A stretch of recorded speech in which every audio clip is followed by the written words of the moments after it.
Oui, merci. Je vais partir de l'idée qu'en France, il y a une insuffisance chronique de moyens mis en œuvre par rapport à l'ampleur des besoins en matière de santé publique. Et pour étayer ce raisonnement, je vais axer mon intervention sur la situation sanitaire des Outre-mer. On peut considérer que quelque part, cette situation sanitaire est autrement plus aiguë que sur l'Hexagone, mais que les problèmes, globalement, sont les mêmes. L'insuffisance des moyens par rapport aux besoins. Et je voudrais à ce titre féliciter chaleureusement la rapporteure, Madame la députée Hélène Vainqueur-Christophe, pour la qualité de son rapport et pour son courage. Elle traduit bien les difficultés quantitatives et qualitatives majeures de l'organisation de l'offre de soins dans nos territoires dits d'outre-mer et surtout les souffrances liées à cette situation sanitaire. Aujourd'hui, les hôpitaux, les CHU dans nos territoires ressemblent davantage à des dispensaires du tiers-monde qu'à des hôpitaux d'un pays moderne, ou qui se dit moderne. Malgré l'implication extraordinaire des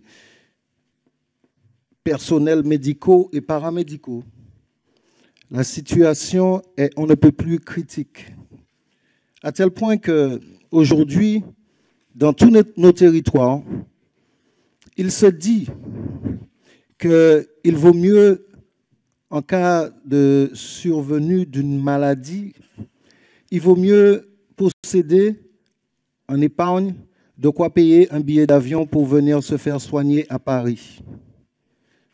Cela signifie que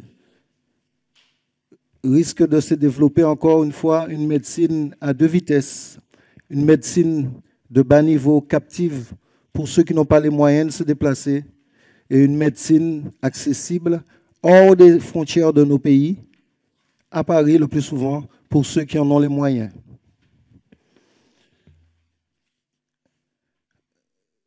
Souvent, Madame la Ministre, vous savez que j'écoute attentivement toutes vos interventions, très attentivement.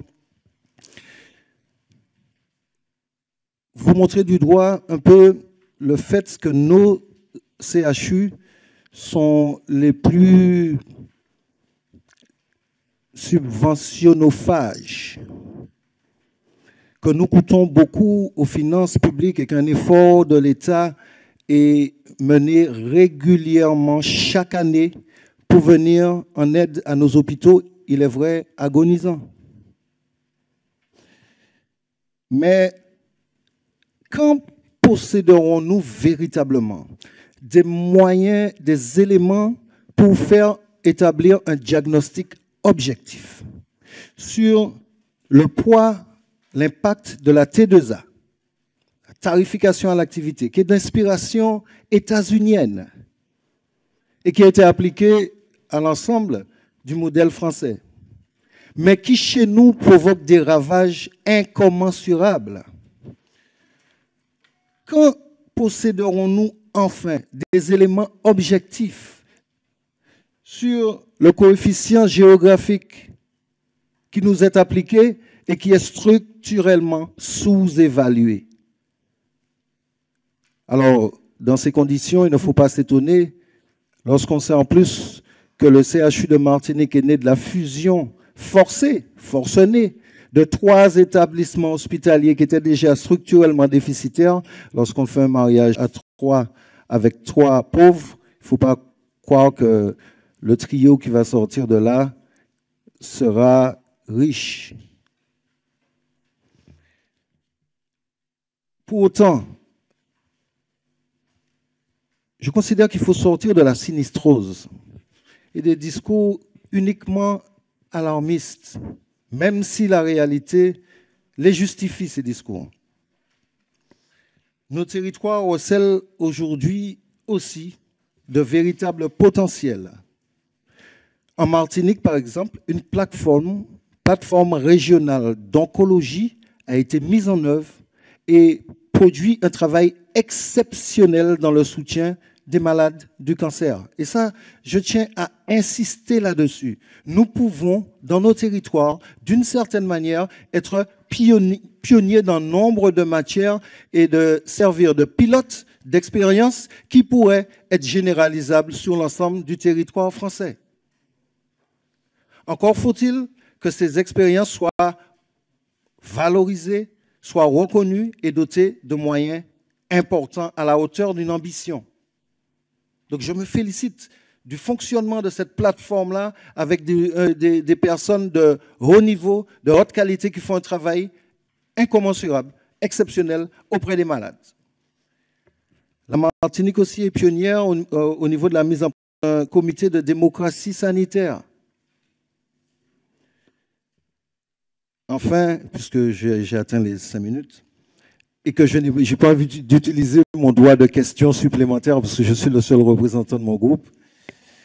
Je veux dire, et je veux attirer votre attention, Madame la Ministre, encore une fois, sur l'opportunité que nos territoires d'outre-mer, qui sont des terres de champions, on le dit tout le temps, des champions ont fourni des médailles, des champions aux équipes de France dans toutes les disciplines, mais que nos territoires soient des territoires d'excellence en matière de sport santé.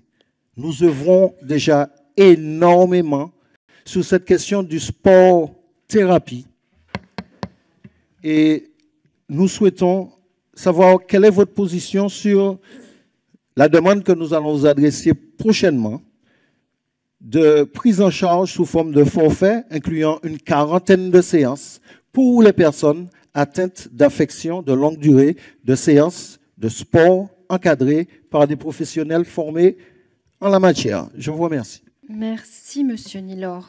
7 minutes, hein. Ne me dites pas ça. Hein. Eh ouais, 5 et 2, parfait, vous avez bien calculé. Madame Dubié pour Liberté Territoire.